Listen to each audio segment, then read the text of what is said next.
किस्सा आहे 2013चा। महाराष्ट्रात भाजपची सत्ता अजून यायची होती आणि मोदींचं वादळ अजून देशपातळीवर तयार व्हायचं होतं।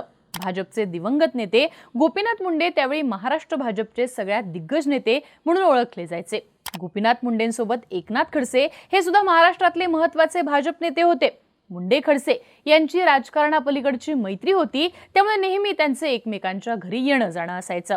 असंच एके दिवशी गोपीनाथ मुंडे खडसेंच्या घरी गेले, पण ते काही एकटे गेले नाहीत। त्यांच्यासोबत महाराष्ट्रातले एक तरुण आणि तडफदार आमदार होते। खडसेंना भेटता क्षणी मुंडेंनी कामाचा विषय काढला। मुंडेंनी आपल्यासोबत आलेल्या तरुण आमदाराला महाराष्ट्र भाजपचं प्रदेशाध्यक्ष करण्याचा प्रस्ताव खडसेंसमोर मांडला। मुंडेंची ही मागणी ऐकून खडसेंना सुरुवातीला धक्काच बसला, कारण सुधीर मुनगंटीवार यांना भाजपचं प्रदेशाध्यक्ष करून जेमतेम 3 वर्ष झालेली आणि भाजप मुनगंटीवारांना आता बदलेल असं काहीही तेव्हा झालेलं नव्हतं। पण मुंडेंनी तरुण आमदार कामाचा माणूस आहे असं म्हणत खडसेंकडे हट्ट धरला आणि खडसेंनी केंद्रीय भाजप अध्यक्ष असणाऱ्या राजनाथ सिंह यांना फोन लावत महाराष्ट्र भाजपचा प्रदेशाध्यक्ष बदलण्याची विनंती केली। लगोलाग खडसेंच्या विनंतीवरनं महाराष्ट्र भाजप प्रदेशाध्यक्ष या पदावरनं मुनगंटीवार यांना पायउतार करत त्या तरुण आमदाराला महाराष्ट्र भाजपचं प्रदेशाध्यक्ष करण्यात आलं। प्रदेशाध्यक्ष झाल्यानंतर या नेत्याने पुन्हा मागे वळून कधी पाहिलं नाही। प्रदेशाध्यक्ष असताना या नेत्यानं महाराष्ट्रात भाजपला 2014ला सत्ता मिळवून दिली। त्यांच्या रूपात भाजपला महाराष्ट्राचा पहिला मुख्यमंत्री मिळाला आणि आता तिसऱ्यांदा तेच भाजपचे मुख्यमंत्री म्हणून शपथ घेतात। अर्थात ते नाव आहे देवेंद्र सरिता गंगाधरराव फडणवीस यांचं। भाजपनं सध्या विधिमंडळ गटनेता म्हणून देवेंद्र फडणवीसांची नियुक्ती केली आहे। फडणवीस उद्या 5 डिसेंबरला तिसऱ्यांदा महाराष्ट्राचे मुख्यमंत्री म्हणून शपथ घेतात। देवेंद्र फडणवीस हे महाराष्ट्रात मुख्यमंत्री म्हणून पुन्हा आल्याने त्यांनी अनेक गोष्टी साध्य केल्यात असं बोललं जातंय। फडणवीसांनी पुन्हा मुख्यमंत्री होत लांबचा पल्ला गाठलाय असं सुद्धा म्हटलं जातंय। पण फडणवीसांनी नेमक्या कोणत्या गोष्टी साध्य केल्यात समजून घेऊयात या व्हिडिओतनं। नमस्कार, मी आरती आणि तुम्ही बघताय बोल भिडू। देवेंद्र फडणवीस मुख्यमंत्री म्हणून परत आल्यानं त्यांनी साध्य केलेली पहिली महत्त्वाची गोष्ट म्हणजे फडणवीस निर्विवादपणे महाराष्ट्राचे सर्वोच्च नेते झालेत। महाराष्ट्र राज्याच्या इतिहासात यशवंतराव चव्हाण, शरद पवार, वसंतराव नाईक, वसंतदादा पाटील यांसारखे महत्त्वाचे काँग्रेसचे नेते झाले। या नेत्यांनी मुख्यमंत्री म्हणून केलेली कामगिरी राज्याच्या विकासात महत्त्वाची आणि ऐतिहासिक समजली जाते।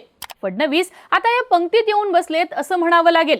याआधी 14 ते 19 साली फडणवीसांनी महाराष्ट्राचे मुख्यमंत्री म्हणून कार्यभार सांभाळला। काँग्रेसच्या वसंतराव नाईक यांच्यानंतर मुख्यमंत्री पदाचा 5 वर्षांचा कार्यकाळ पूर्ण करणारे देवेंद्र फडणवीस हे राज्याचे दुसरे मुख्यमंत्री ठरले। ही गोष्ट पवारांनाही साध्य करता आली नाही। त्यानंतर 19 साली भाजप आणि सेनेच्या युतीला लोकांनी बहुमताने निवडून दिलं। फडणवीस पुन्हा मुख्यमंत्री होणार असं चित्र होतं, पण सेनेचं मुख्यमंत्री पदावरनं घोडं अडून बसलं आणि सेनेनं महाविकास आघाडीसोबत सरकार स्थापन केलं। त्यावेळी फडणवीस विधानसभेत विरोधी पक्षनेते झाले। त्यानंतर 2022 साली शिवसेनेत एकनाथ शिंदेंनी बंड केलं आणि शिंदेंनी भाजपसोबत सरकार स्थापन केलं। यावेळी एकनाथ शिंदे राज्याचे मुख्यमंत्री झाले, तर पक्षादेश मानत देवेंद्र फडणवीस हे शिंदेंच्या हाताखाली उपमुख्यमंत्री झाले। थोडक्यात मागच्या 5 वर्षात देवेंद्र फडणवीस यांचा प्रवास पाहिला तर लक्षात येणारी गोष्ट म्हणजे फडणवीस राज्याचे मुख्यमंत्री, विरोधी पक्षनेते आणि उपमुख्यमंत्री सुद्धा राहिलेत। असा आगळा वेगळा राजकीय प्रवास करणारे कदाचित ते पहिलेच राजकीय नेते ठरले असावेत। खरं तर मागची 5 वर्ष जनमत फडणवीसांच्या विरोधात असल्याचं बोललं गेलं। मराठा आरक्षणाचा विषय असो की राज्यात वाढलेले अत्याचार, गोळीबार, कायदा आणि सुव्यवस्था असो, या सगळ्या घटनाक्रमांवरनं फडणवीसांना टार्गेट करण्यात आलं। पण फडणवीसांनी या सगळ्या गोष्टींवर मात करत पुन्हा येण्याचा कार्यक्रम केल्याचं दिसून येतं। खरं तर 24च्या लोकसभा निवडणुकीत भाजपला फक्त 9 जागा मिळाल्या। यावेळी फडणवीसांनी राज्यातल्या पराभवाची जबाबदारी स्वीकारत राजीनामा द्यायचं धाडस दाखवलं, पण पक्ष नेतृत्वानं हा राजीनामा स्वीकारला नाही। यानंतर लगेचच 5 महिन्यात झालेल्या विधानसभेला मात्र फडणवीस आणि भाजपने जोरदार मुसंडी मारली। महाराष्ट्राच्या विधानसभा निवडणुकीत भाजपला सर्वाधिक 132 जागा मिळाल्या। महाराष्ट्रात भाजपने आणि कुठल्याही एका पक्षाने जिंकलेल्या या सगळ्यात जास्त जागा आहेत। त्यामुळे फडणवीसांनी महाराष्ट्रात आपलं नेतृत्व सिद्ध केलंय हे स्पष्ट होतं। पुन्हा मुख्यमंत्री बनत फडणवीसांनी साध्य केलेली दुसरी गोष्ट म्हणजे देवेंद्र फडणवीस आता पंतप्रधान पदाच्या शर्यतीत आलेत। सध्या राष्ट्रीय स्तरावर नरेंद्र मोदी हे भाजपचे निर्विवाद नेते आहेत। त्यानंतर नंबर लागतो तो अमित शहांचा। अमित शहांना मोदींचे वारसदार समजलं जातं। अमित शहांनी आतापर्यंत कुठल्याही राज्याचं मुख्यमंत्रीपद सांभाळलेलं नाही, पण त्यांनी नेहमीच पडद्यामागे राहत महत्त्वाची भूमिका पार पाडली आहे. याविरुद्ध नरेंद्र मोदी जेव्हा देशाचे पंतप्रधान झाले तेव्हा त्यांना गुजरातच्या मुख्यमंत्रीपदाचा अनुभव होता. त्यामुळे त्यांच्या उत्तम प्रशासनाला बघूनच लोकांनी मतदान केल्याचं बोललं गेलं. हेच फडणवीस यांच्या बाबतीत लागू होऊ शकतं. सध्या भाजपच्या मुख्यमंत्र्यांमध्ये फडणवीस, योगी आदित्यनाथ आणि हेमंत बिस्वा शर्मा हे पंतप्रधान पदाचे मुख्य दावेदार समजले जातात.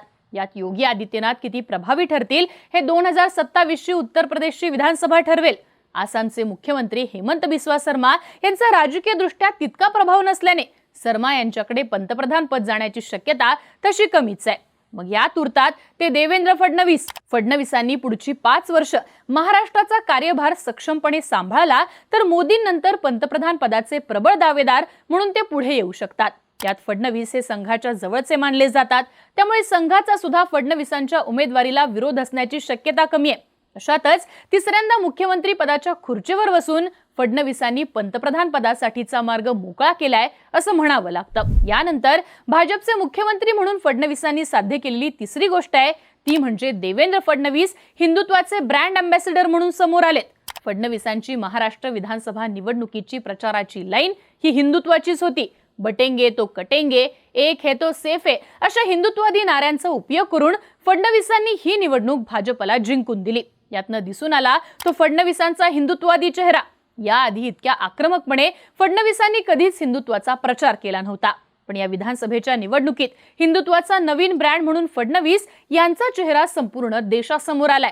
याआधी देशामध्ये नरेंद्र मोदी, योगी आदित्यनाथ, हेमंत बिस्वा शर्मा यांच्यासारख्या नेत्यांना हिंदुत्वाचा ब्रँड समजलं जात होतं.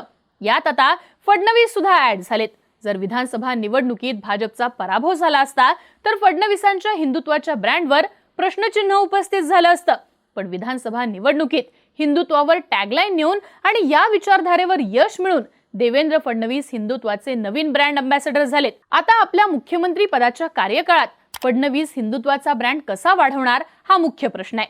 आगामी काळामध्ये हिंदुत्वाचा त्यांचा ब्रँड मोठा झाला तर गायपट्ट्यात मोठ्या प्रमाणात फडणवीसांना जनाधार मिळू शकतो. खरं तर कुठल्याही राज्याचं मुख्यमंत्रीपद हे पॉवर ऑफ सेंटर समजलं जातं. राज्याचा कार्यभार याच पदावरनं हाकला जातो. त्यामुळं या पदाचा मोठ्या प्रमाणात केंद्रीय स्तरावर उपयोग होतो. दिल्लीमध्ये एखाद्या माणसाचं वजन वाढतं ते मुख्यमंत्री पदामुळेच. म्हणूनच देवेंद्र फडणवीस तिसऱ्यांदा मुख्यमंत्री झाल्यानं त्यांचा दिल्लीत जाण्याचा मार्ग आणखीनच सुकर आणि मोकळा झालाय असं म्हटलं जातंय. थोडक्यात देशाच्या राजकारणात फडणवीसांनी आपलं मैदान मोठं करायला सुरुवात केली आहे असंच म्हणावं लागतं. तुम्हाला काय वाटतं? मुख्यमंत्री होत देवेंद्र फडणवीसांनी कोणत्या गोष्टी साध्य केल्या याबद्दलची तुमची मतं आम्हाला कमेंट बॉक्समध्ये लिहून कळवा आणि बोलहुडूच्या YouTube चॅनलला नक्की सबस्क्राईब करा.